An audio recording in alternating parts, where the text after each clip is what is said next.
I need to disclose conflict of interests. There's an awful lot here that is conflicted. Anything I'm talking about with stem cells involves a company called Neuralstem. IP was licensed from the Cleveland Clinic on a lot of the transplantation techniques to Neuralstem. I consult for a wide range of biotechs. I founded some recent biotechs, and if possible, we're going to move past ALS to talk about some other disease processes, including spinal cord injury, pain, and some genetic things like spinal muscular atrophy. And I've recently founded a biotech called Switch Bio to commercialize technology for pain and neuromodulation in the spinal cord.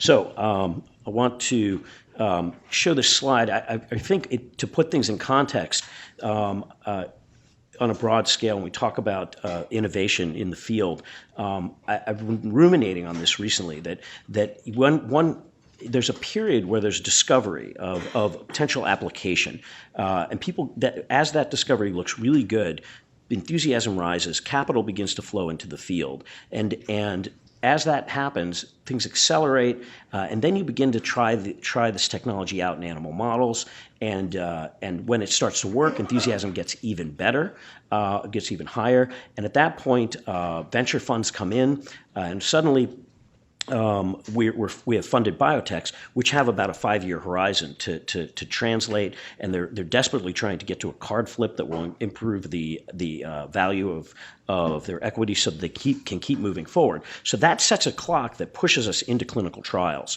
And often it's the case that because we're working against that clock, we end up in clinical trials perhaps prematurely. And that, in a way, dooms us to failure on some level.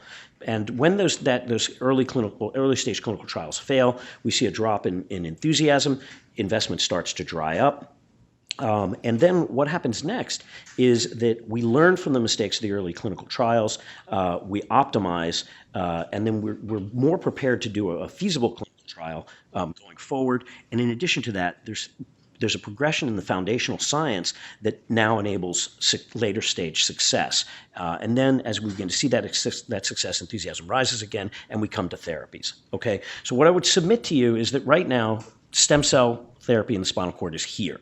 Okay, we recognize the potency of these cells. We've had successes in animal models. We've moved into the clinic, perhaps prematurely, and I would say that we're facing a bit of an enthusiasm and a drop in capital right now with stem cells.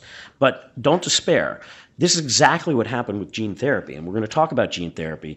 And I would submit to you that gene therapy is coming out of the dark ages. We're seeing clinical successes, and I'll hopefully show you a little bit of that. And I guess the message is that if you're a true believer, eventually these things come around. And you have to keep focused on what's good about it.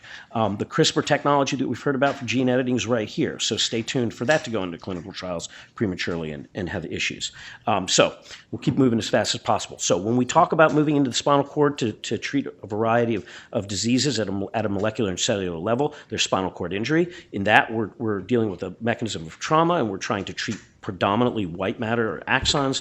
Multiple sclerosis is a question of the immune system. It's a loss of oligodendroglias. So for cellular technologies, we're hoping to replace that myelin, obviously a fairly accessible goal compared to replacing axons.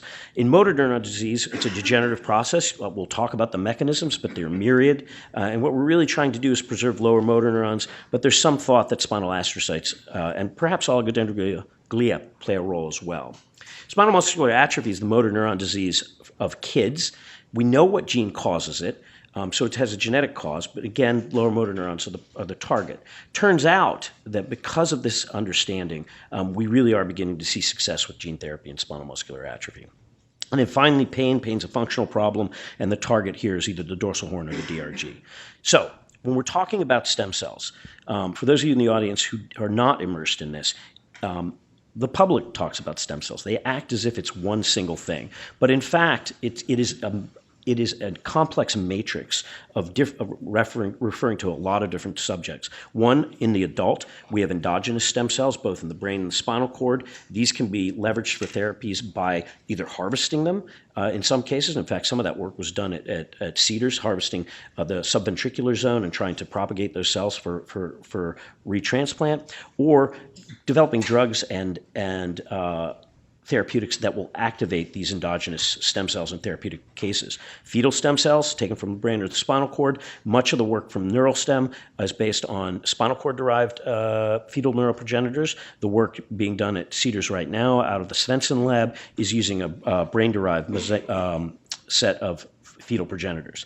Embryonic stem cells, which what we've heard the most about, turns out to be pretty complicated, because what happens with these different cells is, depending on how close you are to differentiation, these cells have more or less plastic properties. So if you push forward to more differentiated cells, they're very predictable, not likely to do things that you don't expect them to do, but they don't have all these magical properties.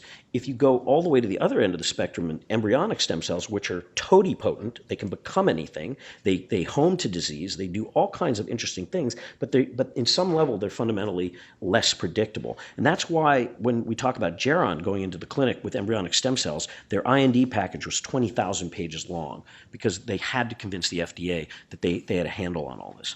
You have mesenchymal stem cells, including bone marrow, fat, dental pulp, have advantage because you can harvest them autologously, propagate them, give them back to patients, so you don't need immunosuppression.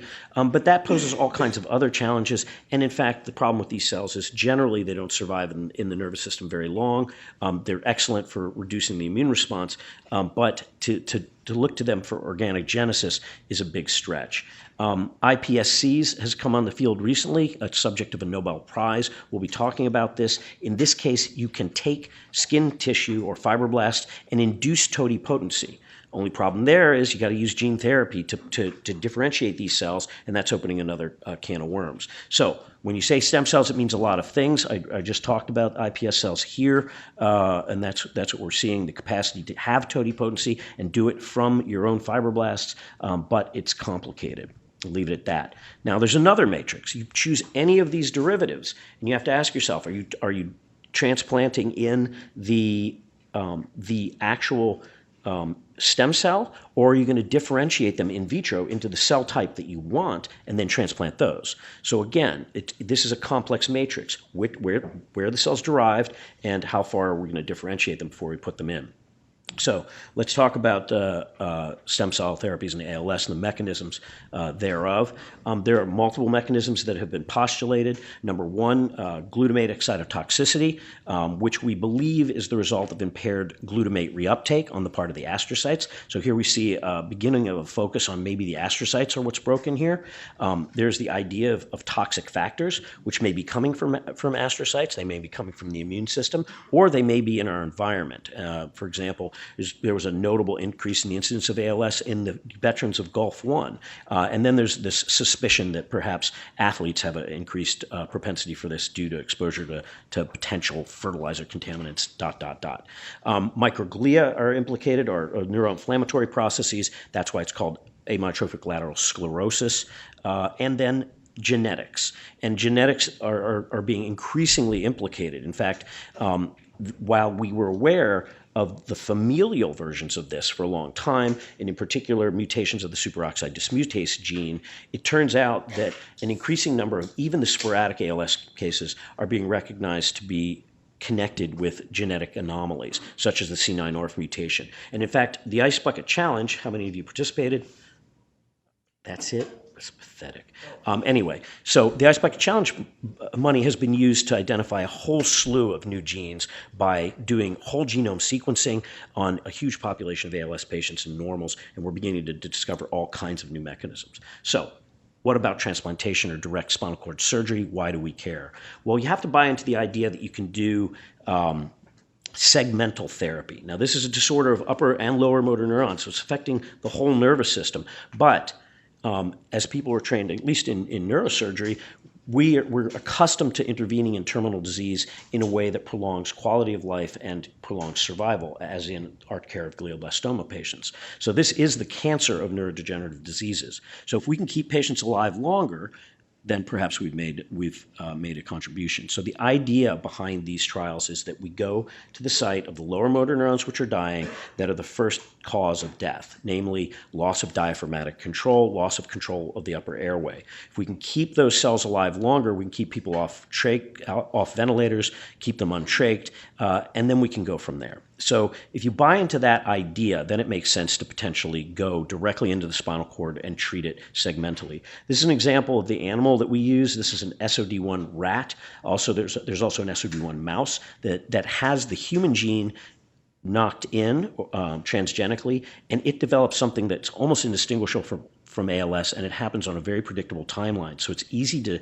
actually to see if you're having a therapeutic impact. So what are the options? Usually when people think about stem cell transplantation, they're thinking about recapitulation or rebuilding the nervous system. So is that possible? What I would submit is that with ALS, this is the place where it will most likely be possible because it's the simplest circuit. It's not like you're trying to rebuild the motherboard that was blown out by a stroke. Here you're only recreating the last jump from descending inhibition. Oh, that's nice. Descending messages from the brain out to the spinal cord, out to muscle. So it turns out that the Jessel lab showed us a while ago that it was possible to actually make motor neurons out of embryonic stem cells using some tricks borrowed from development. You can then enrich those motor neurons.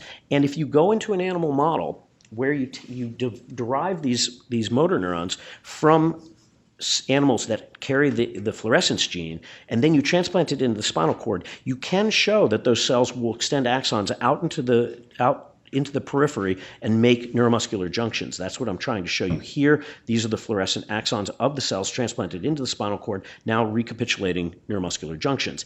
And in fact, what you see in this animal that was given a toxin to kill motor neurons bilaterally, when they transplanted the animal unilaterally, the animal regained close to 80% of function on the transplanted side. So it is possible to replace motor neurons in the spinal cord, have them regrow, reconnect, and rewire the nervous system.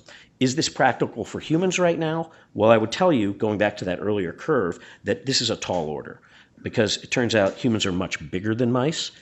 So growing those axons is a much more difficult process. But the hope is out there. So there's this strategy. This is the strategy of Clive Svensson that was originally developed in the early aughts. What you're seeing here is fetal neuroprogenitors that were given a lentivirus so that they would secrete a protein called GDNF that's known to be therapeutic for motor neurons, keep them alive in the face of a lot of different insults. So here you're seeing the embryonic stem cells stained with HNUC on injection. I like to kid Clive because he kind of missed the gray matter here. And here you see staining for the GDNF, okay? And as a result of that, what you see is when you compare the treated to the untreated side, there are many more motor neurons on the side that's getting the GDNF-enabled cells. So this is a form of ex vivo gene transfer using stem cells. So it's a fusion of both those technologies. And here you can see the spread up and down the spinal cord so that you don't necessarily need to inject everywhere. You kind of rely on the spread of these cells. A similar strategy was invoked by Neuralstem, a company that I began working with shortly after I began working with Clive. What you see here is a prolongation of the survival curve in the SOD1 mutant animals and a preservation in motor neurons in areas where transplantation was done. In this case, this is just simply transplanting stem cells, not giving an augmented version. So perhaps these cells would be less active, but they were shown to produce a lot of growth factors all by themselves, and there was the hope that they would replace this poor astrocytic function that I referred to earlier. So this is what we took into the clinic, and I'll show you the data on that. This is another agenda championed by a company called Q Therapeutics, data out of Hopkins showing that glial-restricted precursors, so now you're taking the stem cell and you're differentiating them into glia and then transplanting those cells, that this could also work as a strategy for glial replacement in the spinal cord. So the question is, how do you get these into the spinal cord? I should say that while I mentioned the success of Clive's team in getting into the clinic, interestingly, Q Therapeutics, after the same time period, may have finally hit the wall, where they've been struggling to find the money, and it's looking less and less likely that that will ever get to the clinic. So that's what I'm referring to in terms of this enthusiasm dropping, money running out, and the curve coming down. So I think there's going to be a period here, barring massive success at Cedars, where we retrench, learn from our mistakes, and then come out stronger in about another 6 to 8 years. So how do we do this? We go into the cord. Originally, we're using microelectrode recording to try and identify the ventral horn, and we discovered that gave us enormously good accuracy, but all the animals were paralyzed, and it took a long time. So not a great idea. So we backed up and said, you know what, this is a very reproducible system. That if you go about 1 to 2 millimeters medial to the dorsal root entry zone, and then you drop in about 4 to 6 millimeters, depending on what part of the cord you're in, that you will be in the ventral horn, and then you can do your injections. So we tested this purely anatomical approach using a type of cannula that you'll see later, that I think is critical for doing this safely and allowing for pumped infusion of the cells. And you can see the accuracy is pretty good in multiple cord sections from multiple animals. Now, in the laboratory on DoD funding, we've tried to look for the dose-limiting toxicity of cell injections, trying to figure out how high volume can we go and how many injections can we do. So in the trials that you'll see, we went as high as 20 injections with 10 on each side. But in animals, we've gone actually up to as many as 40 injections, 20 on either side. And in fact, the safety of that's been quite good. We do begin to see some fragmentation in tissue. So we think vis-a-vis the volume of injection, that the optimal volume is probably around 25 microliters per injection. In the clinic, we use 10. And we think that there's the capacity to go to many more injections, which is ironic because in the early days, I always thought we'd be counting on the stem cell biologists to give us cells that would migrate over a longer period, a longer distance, so I could limit the number of penetrations of the cord. But it turns out that if you do a single injection and you go to a very high volume, at some point those cells start to reflux back out of the cord, and it's very hard to get them to stay there. So in the long run, my thinking has shifted that we really are going to have to do multiple injections, that the cord will tolerate that provided you do it safe, do it in the right way, and do smaller volumes. I include this slide to say accuracy matters, okay? When you inject stem cells into gray matter, you see a centripetal spread of the cells. When you inject into white matter, you see it migrating along those axon bundles. And in fact, we think that that's an active process, that the cells actually find those axons and begin to move along them. And the reason for that is we see stuff like this, where you inject close to the white matter, you start to see that centripetal spread, but once the cells hit white matter, they start to spread in that linear fashion. So I don't think that's a fluid dynamic phenomenon. So if you're Clive's team, or you're Danielle doing these injections, maybe you want to hit the white matter. So you set your cells spread out over a broad distance, and then they secrete GDNF and affect motor neurons at multiple levels. But if you're doing astrocyte replacement, then you gotta get in the gray matter. So accuracy matters and reproducibility matters, and that's why we developed a platform to do this, so that surgeons everywhere would have reproducible results vis-a-vis hitting the target as you come in, because of course you have to come in orthogonal, you have to know where you're coming in.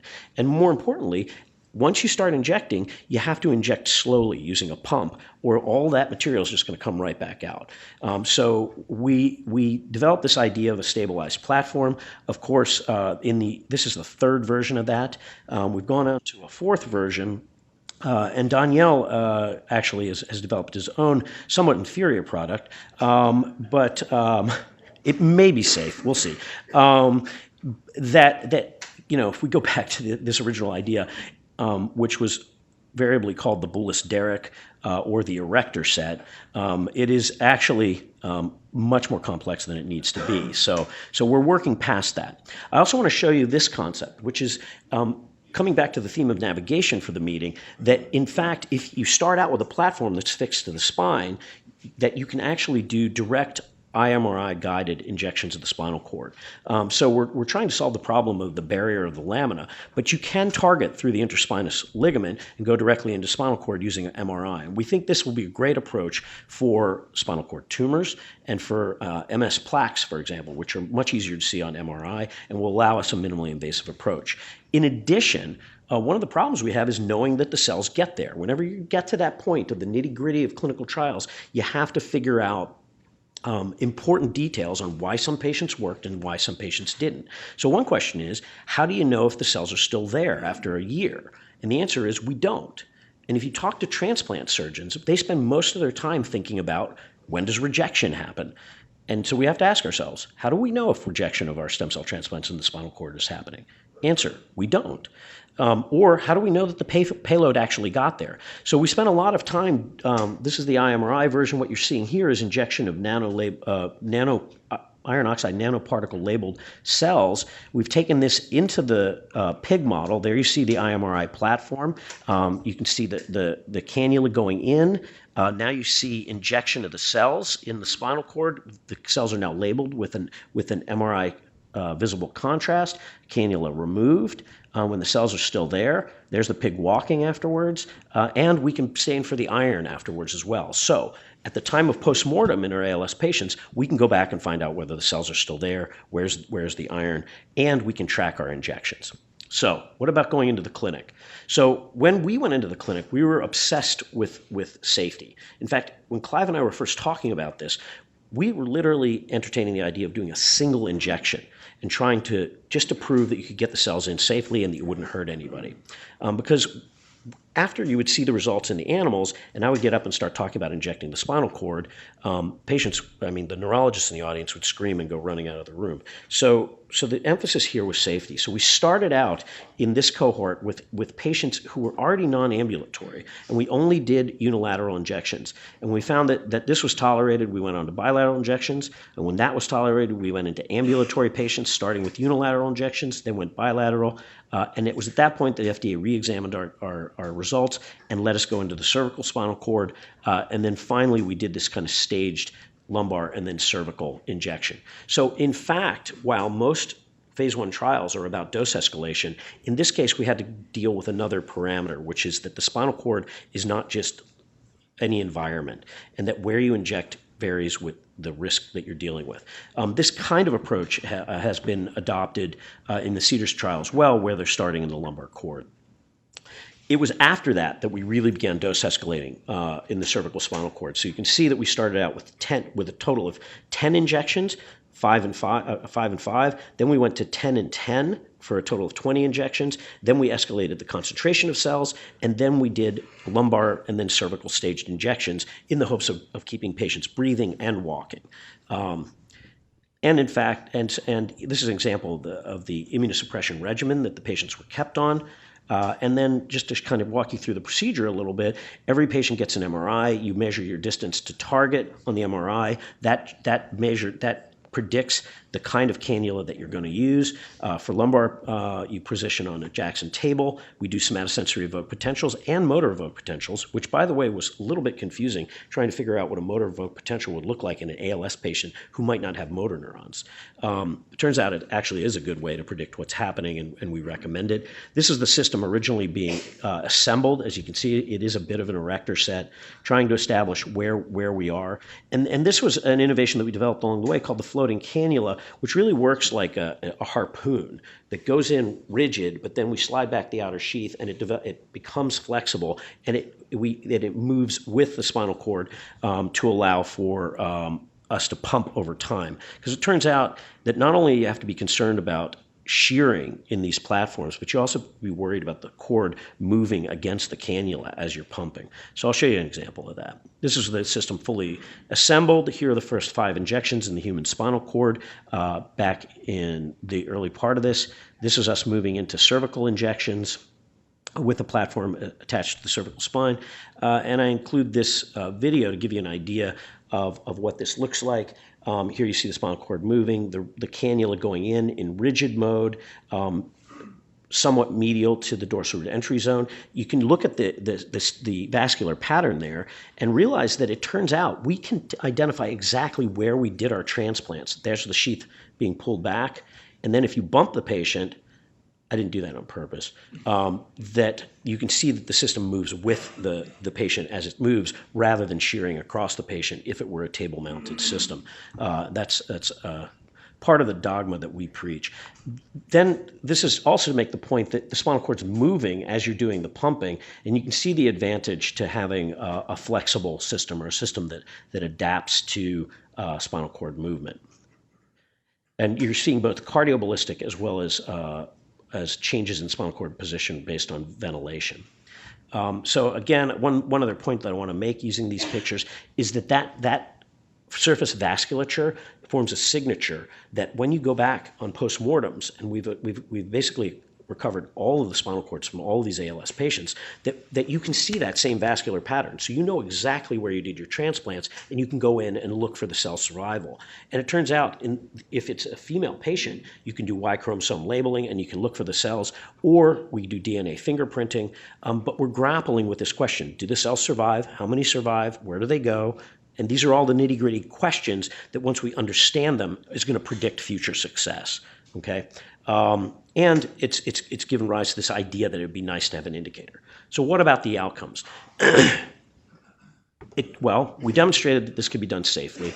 We have some patients that have had really quite remarkable results, where after transplantation we actually saw improvement in function after first transplant and then improvement in function after second transplant. We also have a number of patients where they seem to have preserved function in the segments that were treated, but not other areas. So as the disease progresses, it progresses in a more accelerated manner in the places that were not treated. And in fact, this concept has led to a different type of approach in the CEDARS trial, where unilateral injection is going to be done, and then blinded neurologists are going to be comparing the treated side to the untreated side without knowing which side was treated. So that it really will be, in a way, an accelerated human experiment in efficacy, unless that's changed. They don't talk to me much anymore. Anyway, what about the morbidity? There was one patient at some other institution that I won't mention in the second phase trial who developed really a malignant cord edema after injection and had a significant deterioration. Surgeon went back in, did a laminoplasty, or rather opened up the lamina further, did duroplasty to open things up. The patient did recover back to projected baseline, given projected decline, but you do need to take this seriously. There were quite a few complications related to immunosuppressive drugs. So again, there's a lot of room for improvement here. What about the efficacy in phase 2?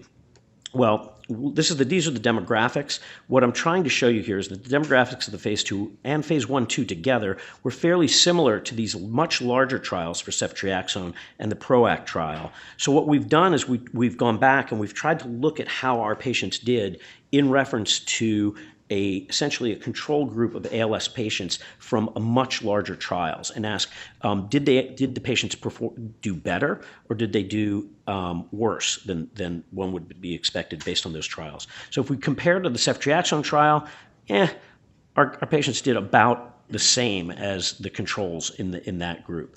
We compared to the PROACT trial, our patients, 73% of our patients were doing much better than those controls. This is using the ALS-FRS scale. If we look at the grip strength, even in comparison with the ceftriaxone trial in either group, the patients did better. So there is a whiff of efficacy here. In addition, we see when we look at correlations that FVC seems to be correlating with the ALS-FRS. So there is some thinking that patients that the forced vital capacity is being preserved as well. Now, in the end of the day, all we really can say is that there was safety, not that there's efficacy. But believe me, we're trying to convince people that there's enough there to warrant going into a large 100-patient phase 3 trial. So what about gene therapy? What you're seeing here is a large animal, a pig, where we've injected a viral vector directly into the tissue. You're seeing a high degree of staining in the ventral horn of motor neurons, so much so that you can even see the ventral rootlets being stained by the transgene. We've gone directly in here. Now, these are not cells. This is just the vector. So remember, in Clive's situation, he's delivering cells that have been previously exposed to a vector such they produce a growth factor. In this case, we're just inducing the expression of a growth factor directly in the tissue. No need for immunosuppression when we go this route.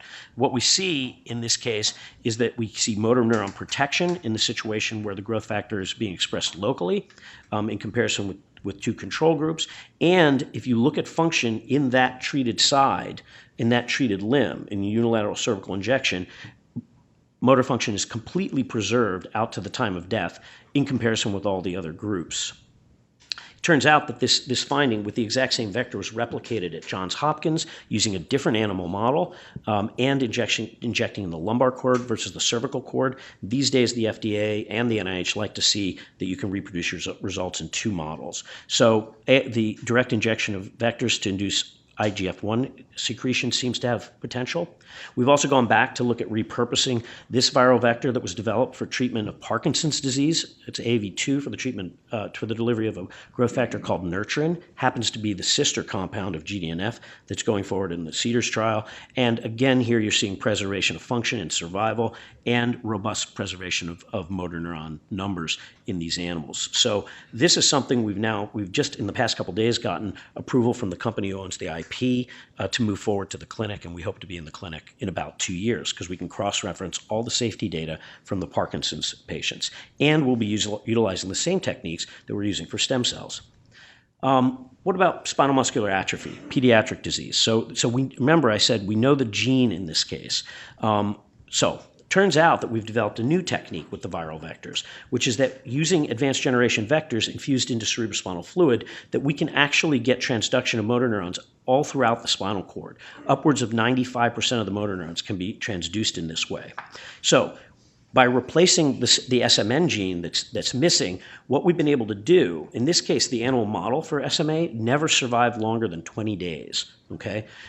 Here, with this type of approach for SMN replacement, we have animals living to full term in comparison with animals that don't have the mutation. So they're not doing as well, but they are surviving to term. Now, it's turned out that going into the clinic with this now, injecting infants with type 1 SMA, that they are surviving much longer than anticipated. And in fact, in one patient where it was a sibling of one of the other patients enrolled, where it was possible to treat the patient before symptom onset, the patient has no symptoms anymore.